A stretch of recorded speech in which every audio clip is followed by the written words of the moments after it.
इंसान व अल्लमहुल बयान वस्सलातु वस्सलामु अला रसूलिही सय्यिदिल इंसी वल जान व अला आलिही व अस्हाबिही ज़विल खैरि वल इहसान अम्मा बाद फ़अऊज़ु बिल्लाहि मिनश शैतानिर रजीम बिस्मिल्लाहिर रहमानिर रहीम वमन यब्तगी गैरल इस्लामी दीनन फलन युक़बल मिन्हु व हुवा फ़िल आखिरति मिनल खासिरीन।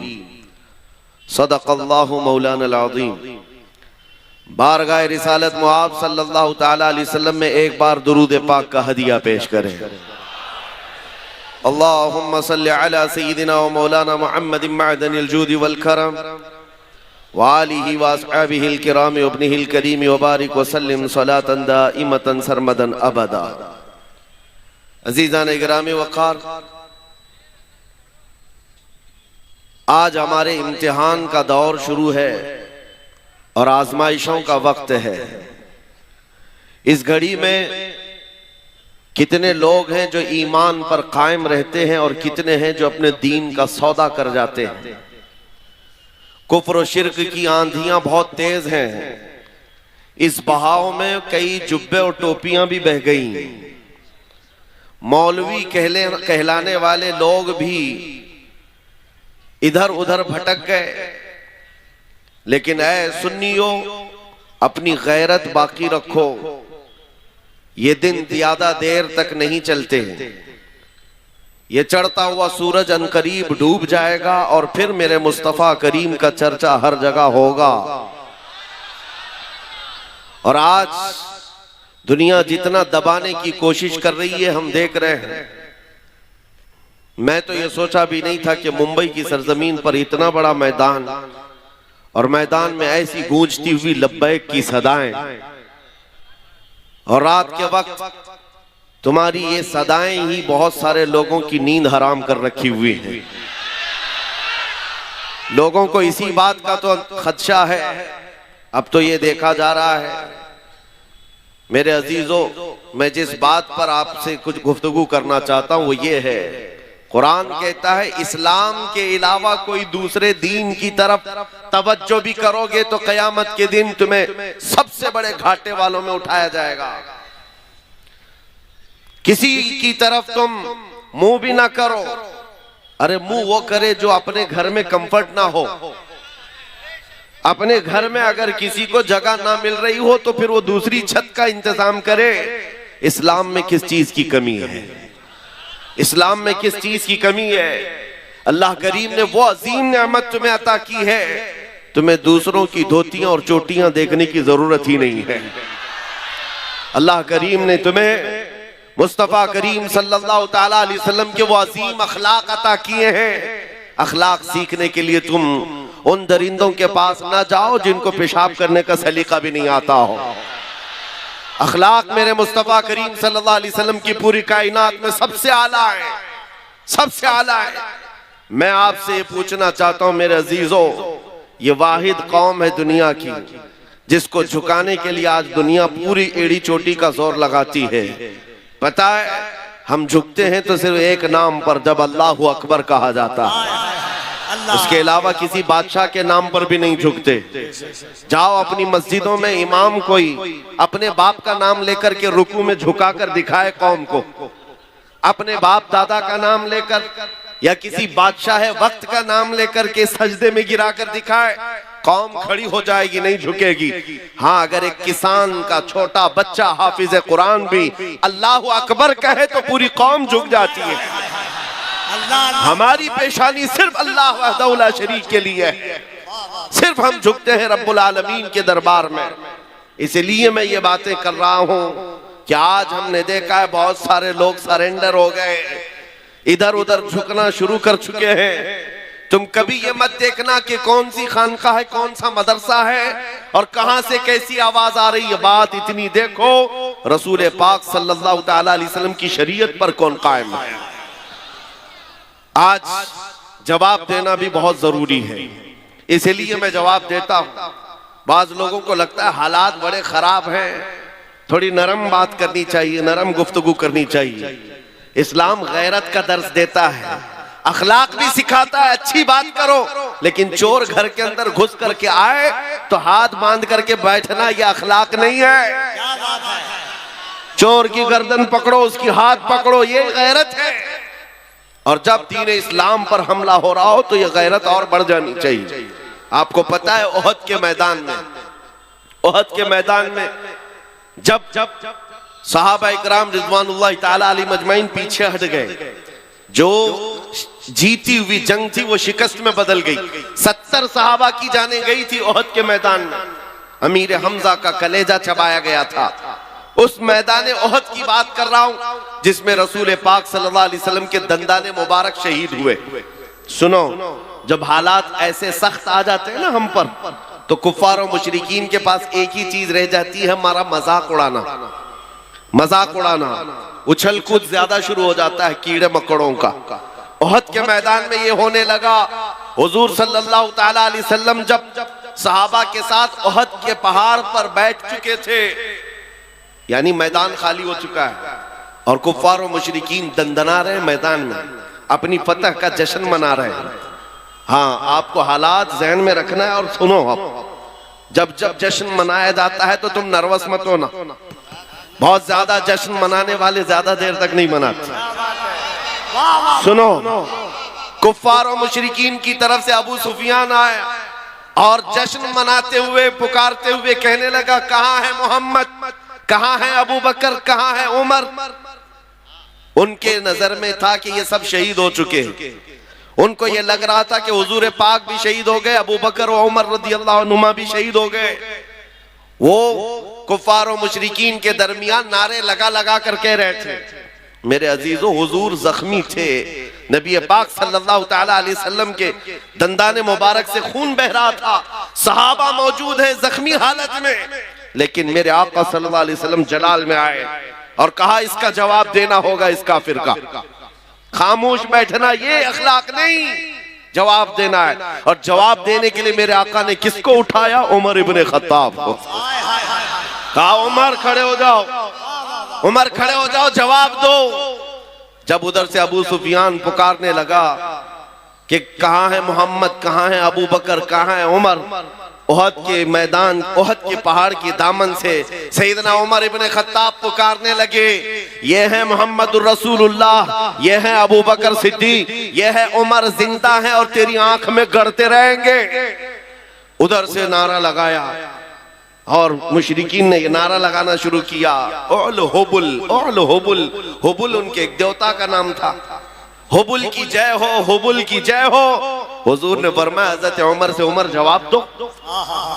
हजरत उमर ने जवाब देना शुरू किया, अल्लाहु अजल, अल्लाहु अजल, अल्लाह बुजुर्ग है, अल्लाह बुलंद है। फिर उधर से ये नारा लग रहा था। सुनो मैं क्यों कह रहा हूं, गैरत ईमानी ये जरूरी है। नारा ये लगाने लगे, लना उज्जा वला उज्जा लकुम।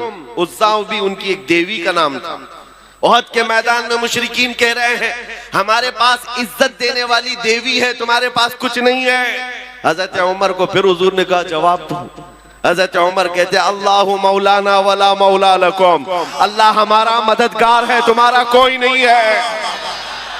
आखिरी नारा बड़ा दिलचस्प है, आखिरी नारा जिसके बाद काफिरों की जुबान बंद हो गई। अबू सुफियान ने कहा, कब तक जवाब दोगे? उमर देखो, हमने बदला ले लिया, बराबर बराबर हो गए। बदर के मैदान में जो पहली जंग थी उसमें 70 काफिर मारे गए थे और ओहद के मैदान में 70 मुसलमान शहीद हो गए। अबू सुफियान कहता है, देखो बराबर हो गया, तुमने एक साल पहले 70 हमारे मारे थे, इस साल 70 हमने तुम्हारे मारे, जंग बराबर हो गई। हजरत उमर खड़े होते हो कहते हैं, अबू सुफियान कहाँ की बराबरी, किस बराबरी की बात कर रहा है?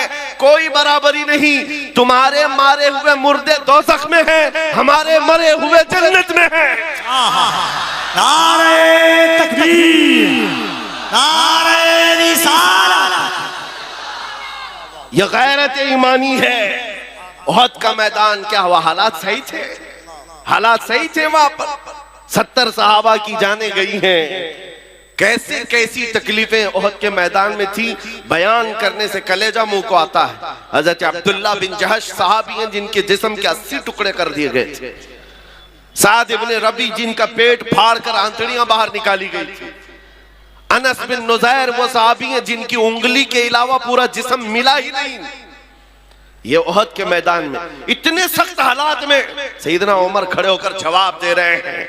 सुनो मेरे अजीजों, आज के वक्त में अगर कोई ये कहता है नहीं जवाब देना चाहिए, तो फिर मैं कहता हूं हदीस पाक की रूह के एतबार से उस आलिम को गूंगा शैतान कहा गया, गूंगा शैतान कहा गया है। तुम अपनी माँ के ऊपर आ जाए, बीवी के ऊपर आ जाए, बच्चों के ऊपर आ जाए तो जवाब देते हो। मोहम्मद रसूलुल्लाह की जात पर या इस्लाम पर या कुरान पर बात आए तो मेरे अजीजों फिर जिंदगी के ये हिकमतें और मसलहतें नहीं देखी जाती। हमारी इज्जत, हमारी आबरू रसूलुल्लाह के नाम से है। आज इन हालात के एतबार से मैं आपको सिर्फ और सिर्फ इतनी बात कहूंगा, ईमान पर जमे रहो, डटे रहो, मजबूती से कायम रहो। जो दीन अल्लाह ताला ने तुम्हें अता किया है इसका समझौता कभी नहीं करना।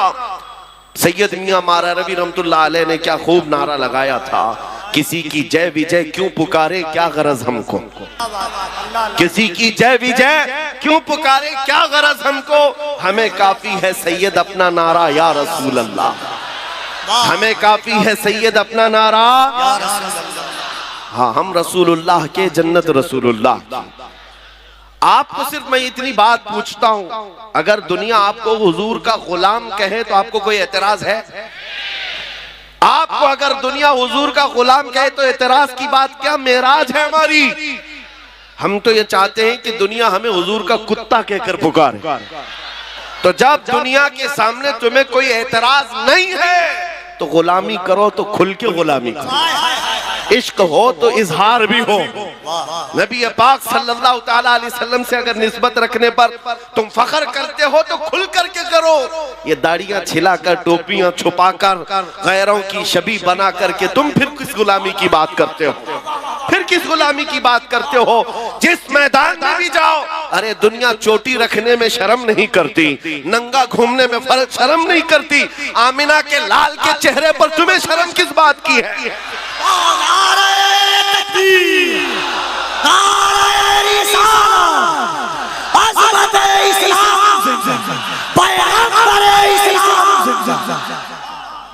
हया और शर्म किस बात की है? इसलिए मैं नौजवानों से सिर्फ इतना कहता हूं, मैं तलवार, हथियार, नेज़े, भाले, बंदूक, बारूद की बात नहीं करता। हमारी इमेज ऐसी बना दी है लोगों ने कि ये बहुत भड़काते हैं, ये भड़काऊ मौलाना है। और जिनको ये लगता है, मैं कहता हूँ हाँ, मैं इतना भड़काना चाहता हूँ, इतना भड़काना चाहता हूँ, हमारा नौजवान तुम्हारे नंगेपन से बेजार होकर मदीने की गलियों में घूमने वाला दीवाना बन जाए। हाँ, इतना भड़क जाए काफी है। नबी पाक सल्लल्लाहु ताला अलैहि वसल्लम की मोहब्बत में वो मदीने की गलियों में घूमने वाला दीवाना बन जाए। अजीज़ान गिरामी वक़ार, हमारी कामयाबी हुजूर के कदमों से है, उसी गुंबद खजरा की छांव में है जहां पर सहाबा, ताबईन, औलिया, कामिलीन ने कामयाबियां हासिल की हैं। आज के इन हालात से बहुत सारे लोग ये कहते हैं। अच्छा, एक बात मैं आपको बता दूं, कल ही की बात है, जुमा में, उससे पहले मुझे किसी ने कहा भी था कि आपकी तकरीरें सब अच्छी हैं, सारी चीजें ठीक है, लेकिन ये जो हालात हैं, फिलिस्तीन में इतने मारे जा रहे हैं, 20,000 के करीब कत्ल हो गए, इराक में, शाम में, अफगान में, बर्मा में, हर जगह तो कत्ल तुम्हारा ही होता है। ये सवाल आपको भी किया जाएगा। ठीक है, तुम्हारा खुदा सच्चा, तुम्हारा नबी अच्छा, तुम्हारी किताब सबसे बुलंद, तुम्हारा दीन सबसे बेहतर, तो फिर ये मारे क्यों जाते हैं, इतने काटे क्यों जाते हैं? उन नादानों को, जालिमों को जवाब इतना दो मेरे अजीजों, हम परवाने हैं, पैदा ही होते हैं मरने के लिए। परवाना जो होता है उसका काम ही है मरना। रसूल पाक सल्लल्लाहु ताला अलैहि वसल्लम शमा है, इसीलिए मुफ्ती आजम ने कहा था, तू शम्मे रिसालत है, आलम तेरा परवाना, तू माहे नबूवत है, ऐ जलवे जानाना। अगर हुजूर पाक सल्लल्लाहु अलैहि वसल्लम शमा है और हम परवाने हैं तो उन्हें जवाब दो, हमारा काम ही है मरना। और सहाबा इकराम की बात मैं करता हूँ मेरे अजीजों, जिन्होंने फख्र महसूस किया हुजूर की गुलामी में। दो सहाबा की बात हमारे रोंगटे खड़े कर देती है। साद इब्ने अबी वक्कास और अब्दुल्ला बिन जहश दोनों बड़े गहरे यार थे, जिगरी दोस्त थे। एक दूसरे के साथ उठना बैठना बहुत था, लेकिन जंगे ओहद से एक रात पहले दोनों दोस्त मुसल्ला बिछाकर बैठ जाते। कल सुबह जंग के मैदान में उतरना है, आओ बैठते हैं, दुआ करते हैं। तवज्जो मेरे अजीज, साद इब्ने अबी वक्कास ने कहा अपने दोस्त से, अब्दुल्ला मैं दुआ करता हूं, तुम आमीन कहना। अब्दुल्ला बिन जहश कहते हैं ठीक है, तुम्हारी दुआ हो जाएगी, फिर मैं दुआ करता हूं, तुम आमीन कहना। तवज्जो, दुआ क्या की जा रही है? साद इब्ने अबी वक्कास हाथ उठाते कहते हैं रब्बल आलमीन, कल जब मैदान ओहद में मैं उतरूं तेरे नबी पाक के दीन की हिमायत के लिए, रसूलुल्लाह की सफों में जाऊं, तो मौला मेरा मुकाबला किसी बड़े पहलवान से करा दे। ये नहीं छुप छुपा करके कोई छोटे सिपाही को टच करके भागाए। ख्वाहिश भी तो देखो हुजूर के सिपाही की। या अल्लाह, कल जब मैदान में मैं उतरूं, सबसे बड़ा जो पहलवान हो उससे मेरा मुकाबला करा। आगे की दुआ भी सुन लो। फिर साद इब्ने अबी वक्कास की ख्वाहिशें क्या है? कहते हैं मौला जब वो सामने आए, मैं सामने से मारूं, दाएं से मारूं, बाएं से मारूं, पीछे से मारूं, फिर गिरा कर सीने पर चढ़ जाऊं, फिर कहूं लब्बैक या रसूल अल्लाह। मैं उनके मफाहिम अर्ज कर रहा हूं, फिर कहूं इस्लाम बुलंद है। उनकी दुआ हो गई। दूसरे दोस्त की दुआ क्या? अब्दुल्ला बिन जहश, ये भी बड़े सहाबी, हुजूर के चहेते सहाबी, साद इब्ने अबी वक्कास के जिगरी यार, हाथ उठाते कहते अब मेरी दुआ है, तू आमीन कह।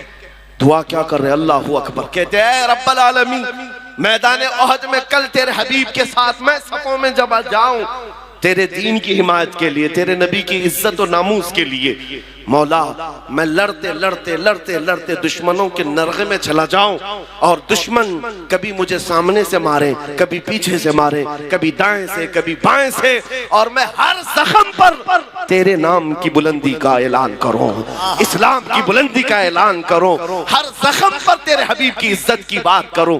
दुआ ये भी है, दुआ वो भी है। अज़ीज़ान गिरामी, रात के वक्त दो दोस्तों ने दुआ की है, दो सहाबा ने दुआ की है। सुबह जब हुई और मैदान ओहद में रसूलुल्लाह के साथ ये सहाबा आए थे, अल्लाहू अकबर, साद इब्ने अबी वक्कास जैसे ही मैदान में आए, आपके मुकाबिल में वो दुश्मन आया काफिरों की तरफ से, जिसके बारे में कहा जाता था कि वह 1000 इंसानों की ताकत रखता, 1000 इंसानों की ताकत रखता है। ऐसा बड़ा पहलवान साद इब्ने अबी वक्कास के मुकाबिल में आया। उसको देखते ही साद इब्ने अबी वक्कास ने कहा मैं तो कामयाब हो गया, रात की मेरी दुआ कबूल हो गई है, रात की मेरी दुआ कबूल हुई है। और फिर उसके बाद साद इब्ने अबी वक्कास तीर और तलवार जो चलाते रहे, कभी दाएं से, कभी बाएं से, कभी आगे से, कभी पीछे से, ऐसा मारते थे। साद इब्ने अबी वक्कास को जानते हो कौन है? ये अशरा मुबशरा से वो सहाबी जिनके तीर और तलवार का अंदाजा कर सकते हो। साद इब्ने अबी वक्कास जब तीर चलाते थे, पीछे से रसूलुल्लाह सल्लल्लाहु अलैहि वसल्लम ये फरमाते, इरमी या साद या अबी अंत व उम्मी, ऐ साद तीर चला मेरे माँ बाप तुझ पर कुर्बान। सारी दुनिया कहती है रसूलुल्लाह के दरबार में, ऐ अल्लाह के नबी मेरे माँ बाप आप पर कुर्बान। साद इब्ने अबी वक्कास तन्हा वो सहाबी है जिसको अल्लाह के रसूल कह रहे हैं मेरे माँ बाप तुझ पर कुर्बान, तीर चला। नारे तकबीर, नारे रिसालत, अज़मते सहाबा, जिक्रे सहाबा, जिक्रे सहाबा। साद इब्ने अबी वक्कास ने बढ़ करके उसको ढेर किया, और जैसे इनकी रात की दुआ थी, सीने पर चढ़ करके कहा इस्लाम था, इस्लाम है, इस्लाम रहेगा। शाम हो गई जब जंग खत्म हुई, मैं मुख्तसरन अर्ज कर रहा हूं, और जब पता ये चला कि मुसलमानों में 70 शहीद हो गए हैं, साद इब्ने अबी वक्कास कहते मेरे दोस्त, मेरे जिगरी यार की क्या खबर है? साहबा ने कहा तुम्हारा दोस्त अब्दुल्ला बिन जहश शहीद हो गया। इतनी खबर थी, दिल पर बिजलियां गिरी। बहुत गहरे दोस्त थे। साद इब्ने अबी वक्कास ढूंढते हुए आते, देखा अब्दुल्ला बिन जहश के टुकड़े किए जा चुके थे, 80 टुकड़े। साहबा से पूछा कि कैसे हैं? साहबा ने कहा ये मस्त और दीवाना वार लड़ते हुए ऐसे घुस गए और नरगे में फंसे तो सामने से, दाएं से, बाएं से, पीछे से इनको इतना मारा गया, हर जख्म पर चिल्लाते थे अल्लाह अकबर, अल्लाह सबसे बड़ा है। उसके बाद शहीद हो गए और उनके टुकड़े किए गए। साद इब्ने अबी वक्कास टुकड़ा उठाते हैं और कहते हैं मेरे अब्दुल्ला, कल मैंने भी दुआ की थी और तूने भी दुआ की थी, मेरी भी कबूल हुई, तेरी भी कबूल हुई, लेकिन कसम रब्बे सुल जलाल की, मेरी दुआ से तेरी दुआ कई दर्जे अफजल है, इसलिए कि हुजूर की मोहब्बत में मारना और है, हुजूर की मोहब्बत में मर जाने का मजा और है। आला हजरत इसी को कहते हैं, जान है इश्क मुस्तफा, रोज वजू करे खुदा, जिसको हो दर्द का मजा नाज़े दवा उठाए क्यों। हुजूर की मोहब्बत में जो दुनिया से जाता है वो एक लज्जत लेकर के जाता है, वो एक मजा लेकर के जाता है। लिहाजा मेरे अजीजों, मैं आपको सिर्फ ये बातें इसलिए अर्ज कर रहा हूँ कि ये शहादतें तारीख में रकम हैं। हम बार बार अपने बच्चों को इसलिए सुनाते हैं कि कोई गटर से निकला हुआ कीड़ा इनको डरा न दे और आप डर भी न जाएं। ऐसे हालात होते हैं। अभी अभी मौसम में निकले हुए कभी तुमको छोटी छोटी चुरियां लेकर के लहरा करके दिखाते, ये देखो हम आ रहे हैं, हम आ रहे हैं। गीदड़ों से कहो ये अल्लाह के नबी के वो शेर हैं जो 1400 साल से करबला सुनते आ रहे हैं। नारे तकबीर, नारे रिसालत। हालात जैसे भी हो, मेरा मैसेज सिर्फ इतना है, अपने ईमान का सौदा कभी नहीं होने देना, अपने दीन का सौदा कभी नहीं होने देना। इस्लाम के मुतालिक तुम ज्यादा फिक्रमंद भी मत हो। इस्लाम अपना दिफा खुद करता है, इस्लाम अपना डिफेंस खुद करता है। ये इस्लाम वो पौधा है जो ततारियों की बड़ी आंधियों में भी महफूज रहा है। हाँ, चंगेज और हलाकू के दौर में भी इसका बाल बेका नहीं हो सका। आपको पता है बगदाद में ततारियों ने कत्ले आम किया था, सबको सुला दिया है, खून से लाल कर दिया है। और ततारी बादशाह की बेटी शाम में घूमने के लिए निकली है तो उस वक्त देखा कहीं से अजान की आवाज आ रही। हमने तो बगदाद की ईंट से ईंट बजा दी, फिर भी आवाज आ रही। लोगों को यही तो दर्द है, हमने कई सालों से इनके पीछे मेहनत की, फिर भी अजान कहीं ना कहीं से आती, अजान की आवाज आती है। हाँ वो आएगी। एक बात बता दूं, कफील साहब इसको नोट करें, एक मस्जिद में किसी बुत के रख देने से वो बुत कदा नहीं होता। तारीख गवाह है, 307 काबे के अंदर थे तब भी काबा काबा था। वो हाथी चल रहे, नारे रिसालत, मज़हब-ए इस्लाम, अज़मत-ए इस्लाम, पैगंबर-ए इस्लाम। काबा काबा ही था, काबे का तवाफ कभी नहीं रुका, काबा का हज होता रहा। 360 बैठे थे तब काबा काबा था। और फिर मेरे आका सल्लल्लाहु अलैहि वसल्लम तशरीफ लाए और हर तरह की शिर्क और कुफ्र से काबे को पाक किया। और हमारा यकीन है मोहम्मद अरबी का गुलाम कभी तो आएगा और फिर बुत कदे से उस मस्जिद पाक को पाक करके कौम के हवाले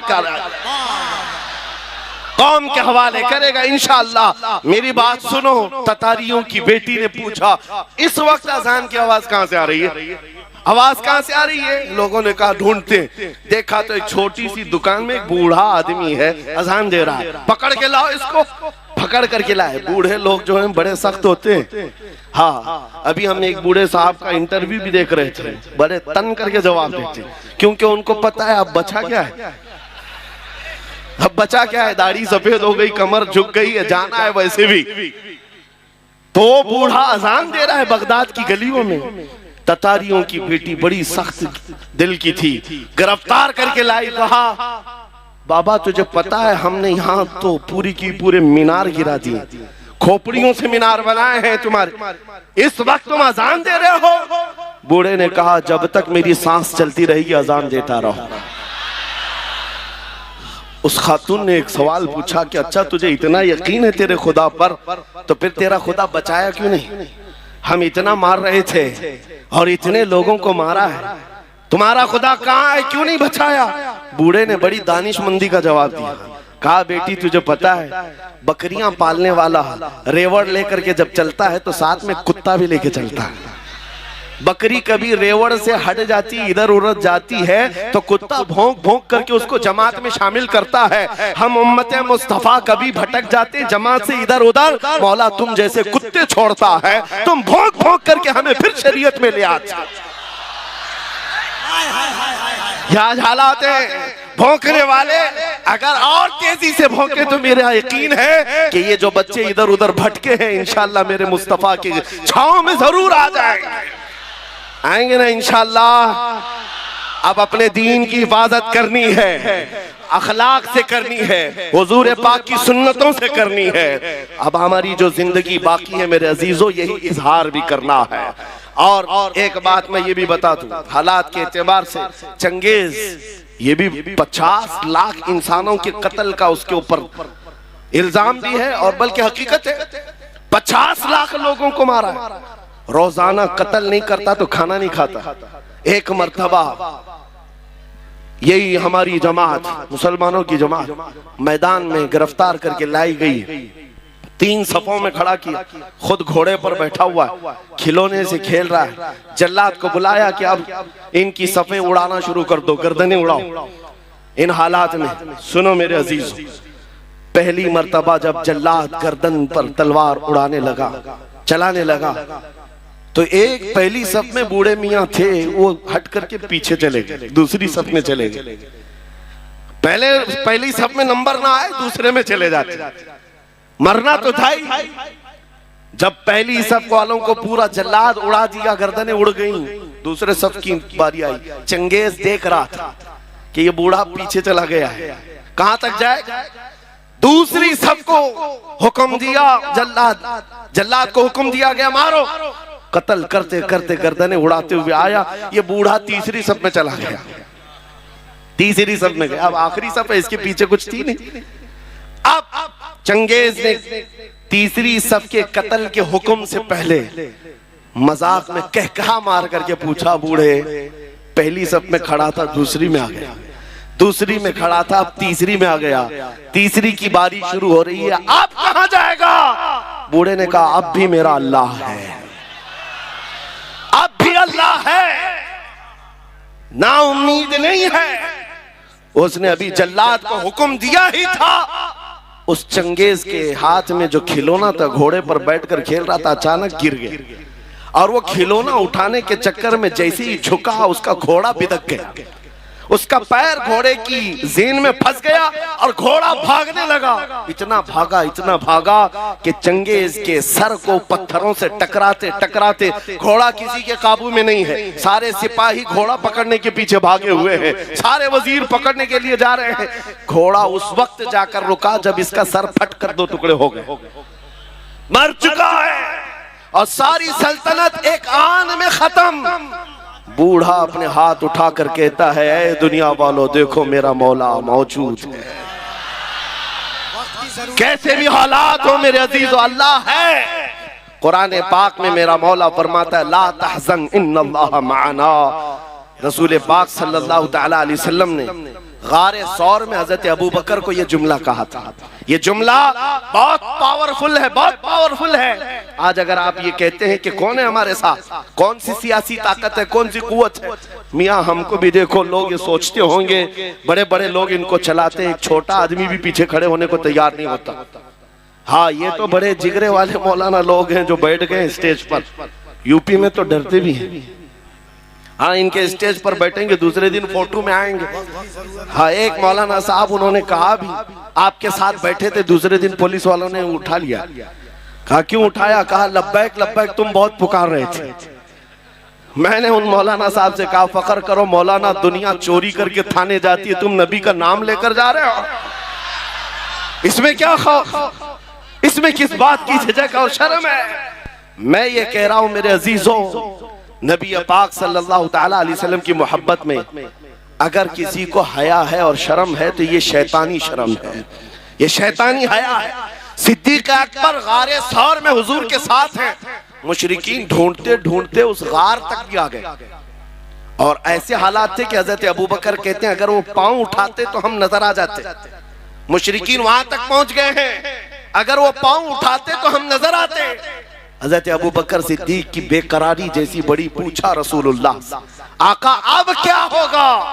तब नबी पाक ने अबू बकर सिद्दीक के सीने पर हाथ मारा और कहा, ला तहज़न इन्नल्लाह माना, घबरा मत, अल्लाह हमारे साथ है, अल्लाह हमारे साथ है। आज फिर मैं ये कहता हूँ, कौन है तुम्हारे साथ? दुनिया ये बार बार ताना मारती है, ये पार्टी भी नहीं, वो पार्टी भी नहीं, हजारों गुरु घंटाल तुम्हारे साथ हो, अल्लाह हमारे साथ है। इस यकीन के साथ जिंदा रहो मेरे अजीजों, अल्लाह हमारे साथ है। आपकी पैदाइश जब हुई थी, आपके कान में मौज़िन ने सबसे पहला जुमला क्या कहा था? अजान देते हैं कि नहीं बच्चा पैदा होने पर? बोलो जोर से, क्या कलमा था? अल्लाह हो, अल्लाह हो, अल्लाह अकबर का मतलब अल्लाह सबसे बड़ा है। और उसके बाद जिस दिन तुम मरते हो, कफन पहना करके जनाजा लाकर रख दिया जाता, इमाम तुम्हारे जनाजे पर तकबीर उठाकर सबसे पहले क्या कहता है? क्या कहता है? हम इस दुनिया में आए थे अल्लाहू अकबर सुन करके, दुनिया से जा रहे अल्लाहू अकबर सुन करके। यह अकीदा है, इस दुनिया में हम मुसलमान अल्लाह से बड़ा किसी को नहीं मानते। अल्लाह सबसे बड़ा है, अल्लाह सबसे बड़ा है। इस ईमान के साथ जियो मेरे अजीजों। आपको पता है आज के हालात में लोग तुम्हें ये कहेंगे, सब आधा इधर आधा उधर करके चलो, लकुम दीनुकुम वलिय दीन की बात है। कुछ पीर लोग भी आए, कुछ मौलवी लोग भी आए, जरा इनका भी दिल रख लो, जरा इनका भी दिल रख लो। एक मियान में दो तलवार नहीं रह सकती। आप इस बात को याद रखो, इस्लाम पर हो तो इस्लाम पर पूरे के पूरे उतर जाओ। और पूरे के पूरे उतरने का मतलब ये है, किसी की खुशामदी और किसी की चापलूसी के लिए हम नहीं जीते। हमने देखा है उन सियासी नेताओं को बेचारे 40-40 साल उनकी ज्योतियां उठा करके नौकरी करते रहे, बूढ़े हो गए तो पार्टी ने निकाल दिया और पता नहीं कौन सी दर्शन मंडली में बिठा दिया गया है। इनका हाल ये है। लेकिन हुजूर की गुलामी में जो आलिम जितना बूढ़ा होता है उतनी इज्जत बढ़ाई जाती है। मोहम्मद के गुलामों में बुढ़ापा आ नहीं सकता। यहाँ जो जितना बूढ़ा हो जाए इज्जत बढ़ती चली जाती है। इसलिए एक बात याद रखो, दुनिया तुम्हारे खुशामद करने से कभी राजी नहीं होगी, ये कभी राजी नहीं होंगे। तुम कशका लगा लिए, तुम भगवा पहन लिए, कभी इधर की बातें उधर की बातें कर लिए, कभी राजी नहीं होती दुनिया, कभी नहीं राजी होती है, हमने देखा है। लेकिन आओ मेरे मुस्तफा के दरबार में एक दुरूद से राजी हो जाएगा। आता है फकीरों पे उन्हें प्यार कुछ ऐसा, खुद भीख दे और खुद कहे मंगते का भला हो। इसलिए राजी करना हो तो इस एक दरबार में जिसको आला हजरत ने कहा है, आज ले उनकी पनाह, आज मदद मांग उनसे, कल न मानेंगे क़यामत में अगर मान गया, कल न मानेंगे क़यामत में अगर। मैं जो अपनी गुफ्तगू खत्म कर रहा हूँ इस बात पर, एक बहुत बड़ी बात है। आज तुम क्या कर रहे हो इसी का एतबार है, आज क्या कर रहे हो इसी का एतबार है। ये मत सोचना कि क़यामत के दिन हुजूर की शफाअत तो हो ही जाएगी। किसके लिए शफाअत? ईमान वालों के लिए है, ईमान वालों के लिए है, इस्तिकामत के साथ जमे रहे उनके लिए है। आपको पता है कब्र में 3 सवालात होते हैं, सबने सुना है कि नहीं सुना? सबसे पहला सवाल है, मन रब्बु का, तुम्हारा रब कौन, तुम्हारा रब कौन है। सवाल क्या है वो मैं पूछ रहा हूँ, जवाब आपसे नहीं पूछ रहा। तुम्हारा रब कौन है? फरिश्ते पूछते हैं, आप जवाब क्या देंगे? मेरा रब अल्लाह है। दूसरा सवाल है, तेरा दीन क्या है? मा दीनुका, तेरा दीन क्या है? आप जवाब क्या देंगे? मेरा दीन इस्लाम। अब सुनो फर्क, तीसरा सवाल क्या है? बहुत बड़ा फर्क है। पहले 2 सवालों में ये पूछा गया तेरा रब कौन है, तेरा दीन क्या है का लफ्ज़ है। और तीसरे सवाल में पूछा जा रहा है, मा कुंत तक़ूलु फी हक़्क़ि हाज़र रजुल। हुजूर को दिखाकर फरिश्ते पूछेंगे इनके बारे में क्या कहता था, ये नहीं क्या कहता है। पहले 2 सवालों में पूछा गया कौन है रब, क्या है दीन, लेकिन हुजूर के बारे में कह रहे क्या कहता था। अब क्या कहता है वो तो हर कोई कहेगा हुजूर को देखकर कि ये आका है, ये मौला है। हुजूर के जलवों को देख करके फिर हर कोई मान ले जाए, उस वक्त मानना एतबार नहीं होगा। इसीलिए फरिश्ते क्या पूछ रहे, क्या कहता था। इसीलिए आज के दौर में क्या कहते थे, इसी का एतबार होगा।